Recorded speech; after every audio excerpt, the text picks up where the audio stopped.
മലയാറ്റൂരിലെ കിണറ്റിൽ വീണ കുട്ടിയാനയെ കിണറ്റിൽ നിന്ന് കരയ്ക്ക് കയറ്റിയിരിക്കുന്നു. ആ ദൃശ്യങ്ങളാണ് ഇപ്പോൾ പ്രേക്ഷകർ കണ്ടുകൊണ്ടിരിക്കുന്നത്. ശ്രമകരമായ ദൗത്യത്തിനൊടുവിലാണ് കുട്ടിയാനയെ കരയ്ക്ക് കയറ്റിയത്. ഇപ്പോൾ ആരോഗ്യവാനായി ആന നടന്ന് കാട്ടിലേക്ക് തന്നെയാണെന്ന് തോന്നുന്നു, നടന്ന് പോയിക്കൊണ്ടിരിക്കുകയാണ്. എന്തായാലും കുട്ടിയാന കരക്ക് കയറി എന്നുള്ള സന്തോഷകരമായ വാർത്തയുണ്ട്. പ്രദീപ് ജോസഫാണ് വിവരങ്ങളുമായുള്ളത്. പ്രദീപ്, ഒടുവിൽ 2 മണിക്കൂറിലധികം നീണ്ടുനിന്ന പരിശ്രമം വിജയിച്ചിരിക്കുന്നു. കുട്ടിയാനയെ കരക്ക് കയറ്റിയിരിക്കുന്നു. എന്തൊക്കെയാണ് വിശദാംശങ്ങൾ? തീർച്ചയായും അഭിലാഷ, ആശ്വാസകരമായ വാർത്ത തന്നെയാണ്. രാവിലെ 10 മണിക്കാണ് ആനക്കുട്ടിയെ ഈ പൊട്ടക്കിണറ്റിൽ നിന്ന് കയറ്റാനുള്ള ശ്രമങ്ങൾ തുടങ്ങിയത്. ഏതാണ്ട് 1 മണി പിന്നിട്ട് ഈ സമയത്താണ് ആ ദൗത്യം വിജയിച്ചിരിക്കുന്നത്. വളരെ ഇടുങ്ങിയതായിരുന്നു കിണർ. വളരെ ഇടുങ്ങിയ വിസ്താരം തീരെ കുറഞ്ഞ കിണറിൽ നിന്ന് അതിനെ പുറത്തെത്തിക്കുക എന്നുള്ളത് ശ്രമകരമായ ദൗത്യം തന്നെയായിരുന്നു. JCB കൊണ്ടുവന്ന് 3 മണിക്കൂറോളം പണിപ്പെട്ടാണ് ആനക്കുട്ടിയെ പുറത്തെത്തിച്ച് വനമേഖലയിലേക്ക് ഓടിച്ചു കയറ്റി വിടുകയായിരുന്നു. വനമേഖലയിലേക്ക് ഓടിച്ചു കയറ്റുമ്പോൾ തന്നെ ആനക്കുട്ടി ഒട്ടൊന്ന് തിരിഞ്ഞു നിൽക്കുന്നതും ദൃശ്യങ്ങളിൽ കാണാം. ഒരുപക്ഷെ ഏതാണ്ട് ഒരു 10 മണിക്കൂറിലധികം സമയം അത് വെള്ളത്തിൽ കിടന്നിരുന്നു. ഇന്നലെ രാത്രി 2 മണിയോടുകൂടിയാണ് ആനക്കുട്ടി പൊട്ടക്കിണറ്റിൽ വീണത്.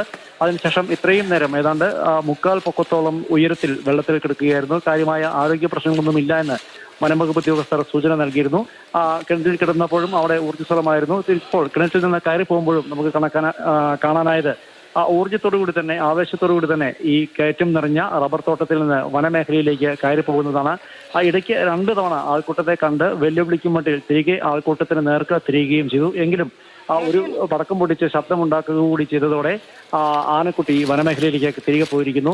ഈ ആനക്കുട്ടിക്ക് ഒപ്പമുണ്ടായിരുന്ന കാട്ടാന കൂട്ടം ഈ വനമേഖലയിൽ ഏറ്റവും അടുത്ത് തന്നെ ഉണ്ടാകുമെന്ന് ഉദ്യോഗസ്ഥർ പറയുന്നു. സാധാരണഗതിയിൽ അങ്ങനെയാണ് ഉള്ളത്. ഒപ്പമുണ്ടായിരുന്ന ഒരു ആനക്കുട്ടി കൂട്ടത്തിൽ നിന്ന് നഷ്ടപ്പെട്ടാൽ അതിനെ തിരികെ കിട്ടും വരെ ആനക്കൂട്ടം പരിസരത്ത് എവിടെയെങ്കിലും ഉണ്ടാകും. മാത്രവുമല്ല, ഈ മേഖലകൾ എന്ന് പറയുന്നത് കാട്ടാനക്കൂട്ടത്തിനാണ് എങ്കിൽ തന്നെ പരിചിതവുമാണ്. അതുകൊണ്ട് തന്നെ ആനക്കുട്ടിയെ കൂടെ കൂട്ടാതെ മറ്റ് ആനക്കൂട്ടം ഒരുപാട് ദൂരേക്ക് പോകാൻ ഇടയില്ല. അങ്ങനെ വരുമ്പോൾ ഈ വനമേഖലയ്ക്ക് അടുത്ത് തന്നെ, ഈ റബ്ബർ തോട്ടത്തിന് അടുത്തുള്ള വനമേഖലയിൽ ആനക്കൂട്ടം ഉണ്ടാക്കുമെന്നുള്ള പ്രതീക്ഷയാണ് ഉദ്യോഗസ്ഥർ പങ്കുവയ്ക്കുന്നത്. എന്തായിരുന്നാലും ഏതാണ്ട് 10 മണിക്കൂറോളം ആകാംക്ഷയിലും ഒപ്പം ഭയപ്പാടിലും ഒക്കെ നിന്നിരുന്ന ആളുകൾക്കും ഉദ്യോഗസ്ഥർക്കും എല്ലാം ആശ്വാസത്തിന്റെ നിമിഷങ്ങളാണ് എന്ന് തന്നെ പറയേണ്ടിയിരിക്കുന്നു. കാര്യമായ പരിക്കുകൾ ഒന്നും കൂടാതെ തന്നെ ഏതാണ്ട് 2 വയസ്സോളം വരുന്ന ആനക്കുട്ടിയെ കിണറ്റിൽ നിന്ന് പുറത്തെത്തിച്ച് വനമേഖലയിലേക്ക് പറഞ്ഞയക്കാൻ കഴിഞ്ഞിരിക്കുന്നു.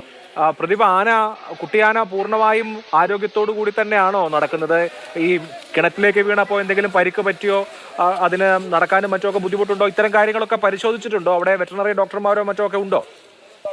അല്ല, ഇത്തരം കാര്യങ്ങൾ പരിശോധിക്കാൻ കഴിയുന്ന ഒരു സാഹചര്യമല്ല അഭിലാഷ് ഇപ്പോൾ. കാരണം കിണറ്റിൽ നിന്ന് വഴി തെളിഞ്ഞ ഉടൻ തന്നെ കാട്ടാന പുറത്തേക്ക് ഇറങ്ങി ഓടുകയായിരുന്നു. അത് അങ്ങനെ സാധ്യമാവുകയുള്ളൂ. അതിനെ പിടിച്ചു നിർത്തി പരിശോധിക്കുന്നത് ആ ഒരു പ്രായം കഴിഞ്ഞ ഒരു ആനയാണ്. 2 വയസ്സോ അല്ലെങ്കിൽ 3 വയസ്സോളം പ്രായം വരുന്ന സാമാന്യം വലിപ്പമുള്ള ഒരു ആനക്കുട്ടിയാണ്. അതുകൊണ്ട് തന്നെ അത്തരം പരിശോധനകൾക്ക് നിലവിൽ കഴിഞ്ഞിട്ടില്ല. പക്ഷേ നിലവിൽ പുറമേ നിന്ന് കാണുന്ന ആരോഗ്യസ്ഥിതി വെച്ച് നോക്കുമ്പോൾ കാട്ടാനയ്ക്ക് കാര്യമായ ആരോഗ്യ പ്രശ്നങ്ങളൊന്നും ഇല്ല എന്ന് തന്നെ ഉദ്യോഗസ്ഥരും ഒപ്പം വെറ്റിനറി ഉദ്യോഗസ്ഥർ ഉൾപ്പെടെയുള്ളവർ പറയുന്നു. കാരണം കിണറ്റിൽ കിടന്ന വേളയിൽ ആന പൂർണ്ണമായും ഊർജ്ജസ്വരനായിരുന്നു. കൈകാലിട്ടടിക്കുകയും തുമ്പിക്കൈയിൽ വെള്ളം കോരുകയും ഒക്കെ ചെയ്യുന്നുണ്ടായിരുന്നു. മാത്രമല്ല, പുറത്തിറങ്ങി ഓടുന്നത് കാണുമ്പോൾ തന്നെ അത് ഏതാണ്ട് പൂർണ്ണമായ ആരോഗ്യാവസ്ഥയിലാണ് എന്നുള്ളത് വ്യക്തമാകും. അതേസമയം നേരത്തെ കാട്ടിൽ വെച്ച് സംഭവിച്ചതാണോ അതോ കിണറ്റിലെ വീഴ്ചയിൽ ഉണ്ടായതാണോ എന്നറിയില്ല. തുമ്പിക്കൈയിൽ ഒരു മുറിവിന്റെ പാടുണ്ട്. മറ്റ് മുറിവിന്റെ പാടുകൾ ഒരിടത്തും തന്നെ കാണാനാവുന്നില്ല. ഒരുപക്ഷെ കിണറിന് മുകളിൽ നിന്ന് ചെറിയ കല്ലുകൾ അടർന്നു വീണതോ മണ്ണ് അടർന്നു വീണപ്പോഴുണ്ടായ നേരിയ പരിക്കുകളോ മാത്രമാകാം. ഒരു ആനയെ സംബന്ധിച്ചതൊക്കെ വളരെ പെട്ടെന്ന് ഭേദമാകാവുന്നതേ ഉള്ളൂ.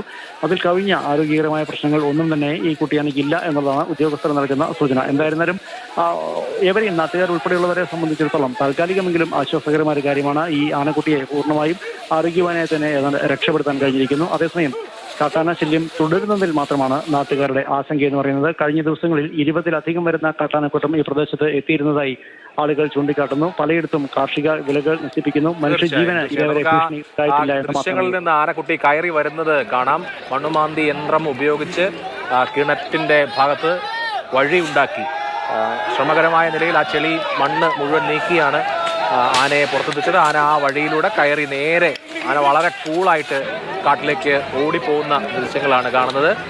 കാട്ടാനക്കൂട്ടത്തോടൊപ്പം വന്ന ഈ കുട്ടിയാന പൊട്ടക്കിണറ്റിലേക്ക് വീഴുകയായിരുന്നു. എന്തായാലും ആ ആനയെ സുരക്ഷിതമായി പുറത്തെത്തിക്കാൻ കഴിഞ്ഞു. ആന ഇനി ആ സംഘത്തിനോടൊപ്പം ചേരും എന്ന് നമുക്ക് സ്വാഭാവികമായും പ്രതീക്ഷിക്കാം. അധിക ദൂരത്തല്ലാതെ ആനക്കൂട്ടം ഉണ്ടാകുമെന്നാണ് നേരത്തെ പ്രദീപ് സൂചിപ്പിച്ചത്. എന്തായാലും അവിടെ ഈ വന്യമൃഗ ശല്യം ഉണ്ടാകുന്ന കാര്യത്തിൽ, പ്രത്യേകിച്ച് കൃഷിനാശം ഉണ്ടാകുന്ന കാര്യത്തിൽ ജനങ്ങൾക്ക് വലിയ പ്രതിഷേധമുണ്ട്. അവർ പ്രകടിപ്പിക്കുകയും ഒക്കെ ചെയ്തിരുന്നു.